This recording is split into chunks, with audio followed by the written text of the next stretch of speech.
दो मत नहीं है। तो बाकी सारे धर्म कोई 500 साल के है, कोई 1000 साल का है, कोई 2000 साल का है ज्यादा से ज्यादा, पर ये हिंदू सनातन धर्म आदि अनादि का है।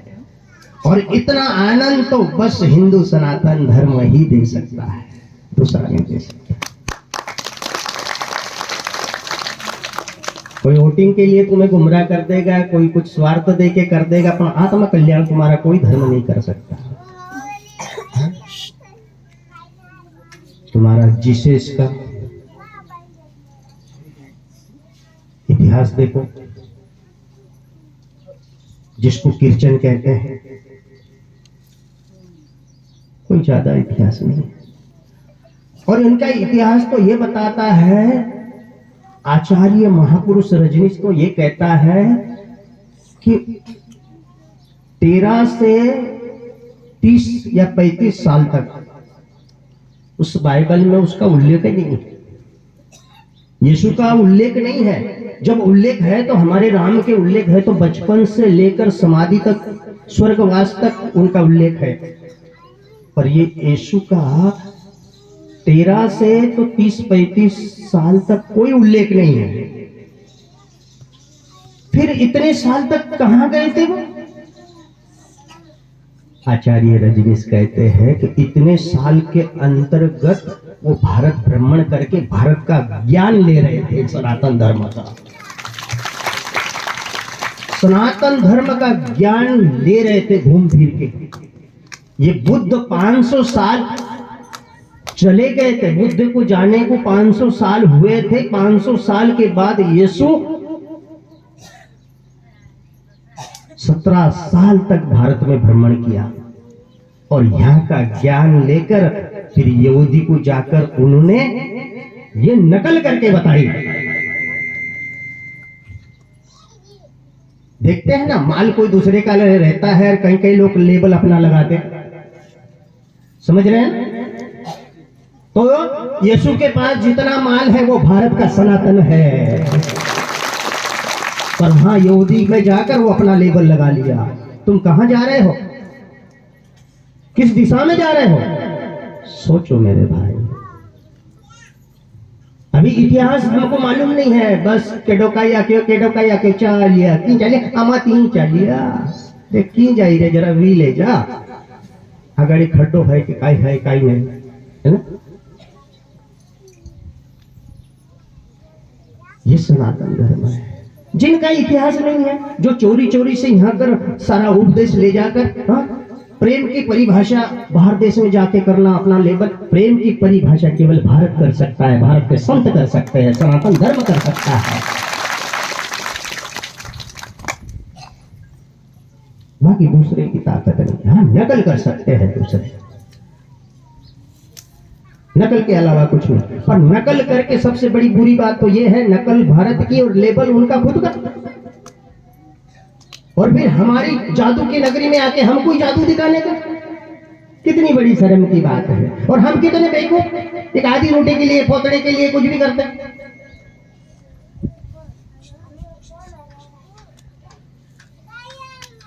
ये विषय ज्यादा नहीं करेंगे, थोड़े में इशारा करेंगे। हम किसी पर टीका नहीं करेंगे, किसी को नीचा ऊंचा दिखाने के प्रयास नहीं करेंगे। हम कौन सी जगह खड़े हैं, हमारी जगह का परिचय हमें खुद को करना है।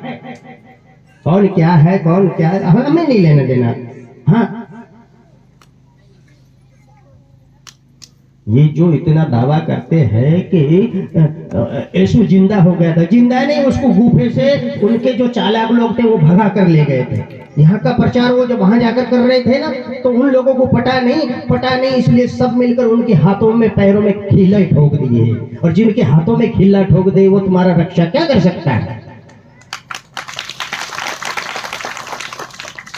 हमारे यहाँ कोई बच्चा शाला में 1 नंबर आता है तो भी उसको फूलहार डाल के उसका स्वागत किया जाता है। जब यीशु परमपिता परमात्मा है तो उसको खिल्ले क्यों ठोके? पहले यहाँ देखो ना। मैं कोई धर्म पे टीका नहीं कर रहा हूं, हम किसी से कोई लेना देना नहीं, पर हमारे लोग जो जहां रास्ता भटक गए हैं तो उनको रास्ता तो बताना पड़ेगा। कि नहीं तुम कहां जा रहे हो, किस दिशा में जा रहे हो, वो दिशा हमारी नहीं है। ठीक है, महापुरुष की बातें, फकीरों की बातें, औलिया की बातें, हाँ, सूफी संतों की बातें अलग होती है, पर हम संसार में रह रहे हैं, परिवार में रह रहे हैं, यदि वो चीज हम लेकर चलेंगे तो हम किस दिशा में जाएंगे, हमारा क्या होगा।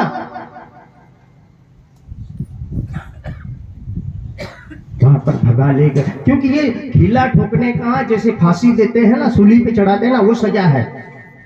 सारे यहूदी के लोग यहाँ का पूरा रिकॉर्डिंग करके वहां बताते थे, लेबल अपना लगाते थे, तो उन लोगों को पटा नहीं, तो सब लोग विरोध हो गए, कहे कि ये ईश्वर बनना चाहता है, इसको सूली पे लटकाओ, इसके खिले ठोको।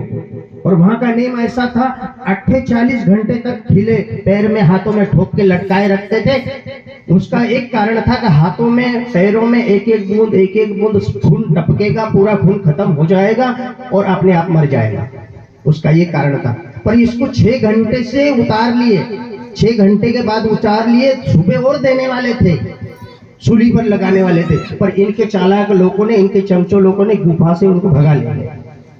और भगाकर उसके बाद यहां तक इतिहास गवाही देता है कि वो भारत में ही आकर रहे और भारत में ही मरे हैं। कश्मीर में एक पहलगांव करके आता, वो गडरिया का गांव है, वहां सारे गडरिया रहते हैं, वहां गडरिया के साथ रहकर वो अपना, कश्मीर में समाधि भी है, इतिहास यहां तक गवाही है। पर ये बातों सब कश्मीर, ये रजनीश ने वहां पर बताया ना, ये सारी बातें यहूदी को, अमेरिका वालों को, तो ये बातें जची नहीं, तो उनके साथ अभद्र व्यवहार किया और वहां से उनको लौटाया। तो मेरे भाई और बहनों, वो विषय पर ज्यादा हम न जाए, मैं खाली दिशा बताऊंगा कि ये दिशा हमारी नहीं है, ये दिशा पे खड्डे हैं, पुल नहीं है, बड़ी बड़ी नदी है, नाले हैं, मुझे अधिकार है बताने का, मैं बताऊंगा कि ये रास्ते मत जाना, ये रास्ता जाना, फिर चाहे वो कोई भी हो। उसके बाद भी चाहता हो तो उसका नसीब वो फोड़े, मैं क्यों उसका चिंता करूं। तो मेरे भाई, ये दिशा केवल भारत के संत ही बता सकते हैं, ये सनातन धर्म ही। और ये उत्सव देखो कितना जीवन, हमारे साधुओं ने जीवन को एक उत्सव बना दिया है। हाँ? श्रावण महीना लगते से कितने त्योहार, हाँ? कोई गणगौर बैठा रहे तो कोई क्या कर रहे, कोई तीज फेर रहे तो कोई क्या कर रहे, हाँ? कोई शिवलिंग की पूजा कर रहे। हाँ, एक बात और मैं एक तुमको और बता दूं, हम भगत तो है, पर हमें क्या करना चाहिए ये ज्ञान नहीं है। खाली टीवी में एक दूसरे को देखा देख कर बस देखा देख लिया, जो घटे काया बड़े रोग। श्रावण महीना लगता है, मट्टी के पिंड बनाओ, पार्कलिंग बोलते जिसको, 108, 1008 जितना बनाने का है, महिला इकट्ठा हो जाओ, पार्कलिंग बनाओ, उसकी पूजा करो, हाँ? हर सोमवार बनाओ, फिर सारे बनाने के बाद आखिरी सोमवार को फिर पूरा उसकी शोभा, पूरी लिंग बना के उसकी रथ यात्रा निकालकर शोभा यात्रा, 1 करोड़ का खर्चा नहीं लगेगा, मिट्टी लाना है, बनाना है और नमः शिवाय जाप करना है, पूरा महीना उत्सव मनाओ। हाँ? पर ये सारा करने का छोड़ दिया, बीच में और दशा माता घुसा दी। क्या है दशा माता, कौन है दशा माता, किधर रहती है? अरे जरा समझो, मैं भक्त देवी का विरोध नहीं हूं, मैंने बताया दुर्गा कहो, हनुमान जी कहो, राम कहो, शिव जी कहो, ये मेरे परम पिता परमात्मा है, सनातन। पर तुम कर क्या रहे हो, मुझे ये नहीं समझ में आता। पूरे भारत में कहीं लिखा नहीं, ग्रंथों में कहीं लिखा नहीं कि सावन महीने में गरबा खेलना चाहिए, तुम्हारी मति काम नहीं कर रहे। आज नवरात्र आ रहा है ना, नवरात्र आएगा, अब ये 15 दिन निकलने के बाद फिर श्राद्ध पक्ष लगेगा, फिर नवरात्र, खूब आराधना करो देवी माँ का, हाँ? जाप करो, हवन करो, पूजा करो, हे भगवती मुझे शक्ति देना, मैं परिवार को संभाल सकूं, मुझे शक्ति देना, मैं जीवन का सामना कर सकूं, ऐसा कुछ उद्देश्य रखो ना। हाँ? कुछ भी पी लेने का, कैसे भी खा लेने का, गरबा चालू के ही दशा, एक दशा तुम्हारे घर में दशा मत घुसाओ। भगवती का विरोध नहीं कर रहा हूं, तुम्हें समझा रहा हूं भगवती क्या है। हाँ? मन में आवे जब कैसे, हाँ? और फिर रात भर मुझे तो नहीं, एक बार मैं एमपी में देखा, और ये देखा देखी कहां तक भिड़ गया पता नहीं, उसका मीनिंग कोई नहीं, कोई देखता बस रात पर जाकर फिर वह टॉर्च लगा लगा कर, हाँ, अंदर जाकर कोई गिर रही, कोई रात के समय में बिच्छू काटा, कहीं कहीं पैर सटक जावे, कहीं टूट जावे, हाँ, कोई आकर बोल रहे थे बापू, एक बाई को डुकरी घसेड़ दी, वो दशा माता को विसर्जन करने जा रही थी, तो उसका पैर का ऑपरेशन हुआ। क्या काम पड़ी तुम्हारी दशा, क्या काम क्या पड़ी तुम्हारी? और जहां कोई जरूरत वाला काम है वहां कुछ नहीं, और वहां पी के खा के नाचने को मिलता है ना। ये जीव एंजॉय करना चाहता है ना, बस एंजॉय। माता रहे के देव रहे के पिता रहे, कोई भी रहे, नाच लेने का, कूद लेने का, खा लेने का, जाने दे उधर। ये तुम बहुत बड़ी भूल कर रहे हो, तुम्हारा समय जीवन का बर्बाद हो रहा है, व्यर्थ जा रहा है। हाँ, मिट्टी की मूर्ति 9 दिन 7 दिन लाकर पूजा करके फिर बाद में उसका हाथ किधर, पैर किधर, मुंडी किधर, क्या बस तुम्हारी भावना इतनी है? हाँ? तुम्हारी एक उंगली कहीं कट जाती है तो तुम बड़े परेशान हो जाते हो। वो तुम्हारी इष्ट है, तुम्हारी देवता है, क्या उसका हाथ तुम वो टूटना तुम अच्छा समझोगे? मुंडी टूट जाना तुम शकुन मानोगे? 4 दिन 5 दिन, अभी और एक एड़ा चाला आ रहा है आगे गणपति का, ये भी एड़ा चाला ही है। हाँ, उस जमाने में उनका उद्देश्य अलग था। ये गणपति का उत्सव जिस माध्यम से हिंदू को एकत्रित करना चाहते थे, वो कौन थे? वो लोकमान्य तिलक। उनका उद्देश्य था कि गांव मिलकर एक गणेश बैठे। इस गणेश, क्योंकि सनातन धर्म हिंदू लोगों के प्रथम पूजनीय देवता गणेश है, ये माध्यम से सब लोग एकत्रित होंगे, पूजा करेंगे। हाँ, हिंदू समाज की एकता दिखेगी। मुगलों के समय, अंग्रेजों के समय उनका उद्देश्य ये था, और उनको ऐसा उद्देश्य, लोगों ने वो उद्देश्य को तो चूर चूर कर दिया, बिल्कुल टमाटे जैसा उसको कर दिया उसका उद्देश्य को, और इनका दूसरा उद्देश्य चालू हो गया। हाँ, गली गली घर घर, हाँ, गणपति बापा मोरिया, पुढच्या वर्षी लवकर या, मरने को लवकर आएगा वो। उनके सामने बैठ के कोई गांजा पी रहा, कोई भांग खा रहा, कोई दारू पी रहा, कोई शराब खेल रहा, कोई पत्ते खेल रहे, क्या जरूरत है? और तुम्हें करना है तो देवता को छोड़ के तुम चूल्हे में गटर में पड़े रहो ना, कोई तुम्हें बोलेगा नहीं ना। तुम देवता को मुद्दा बनाकर देवता का प्रचार कर रहे कि क्या कर रहे तुम लोग? धर्म का प्रचार कर रहे कि धर्म को गलानी ला रहे तुम लोग? क्या कर रहे हो तुम लोग? 4-5 दिन हो गई, कोई 3 दिन में, कोई 5 दिन में, हाँ, लेना देना, गांजा बहुत पी लेना, भांग दारू पी लेना, बोला लाओ लाओ, और दूसरे को तरह जितनी थैली, अपने को तो 100 थैली लगती। अरे क्यों पैसा बर्बाद कर रहा है मट्टी उड़ाकर? एंजॉय करना है तो थोड़ा एकांत में जाके आग बंद करके उस परम पिता परमात्मा का ध्यान करना। जो आनंद इसमें लेना चाहता है, ये तो क्षणिक आनंद है। करोड़ों रुपया बर्बाद होगा, क्षणिक आनंद मिलेगा, फिर उसका रिजल्ट और क्या होगा ये मैं नहीं बता पाऊंगा। और ये आनंद के लिए करोड़ों रुपये और अपना अनमोल जीवन का समय क्यों बिता रहा है तू? एक गणेश लाओ, सारे घर करके पूजा करो, सब माई लोग भाई लोग जाकर वहां पर आराधना करो, बड़े प्रेम से उनको विदाई करो। यहाँ थोड़ी छोटी ले आओ ना। हाँ, कोई 11 फुट की तो किसी के 51,000 की, किसी 1 लाख, अरे कितने करोड़ों का कीचड़ हो रहा है, बता नहीं पाऊंगा। पता नहीं ये क्या कर रहे हैं। ये भारत को फिर से सोने की चिड़िया बनाने जा रहे हैं कि लोहे की चिड़िया बना देंगे? ये क्या?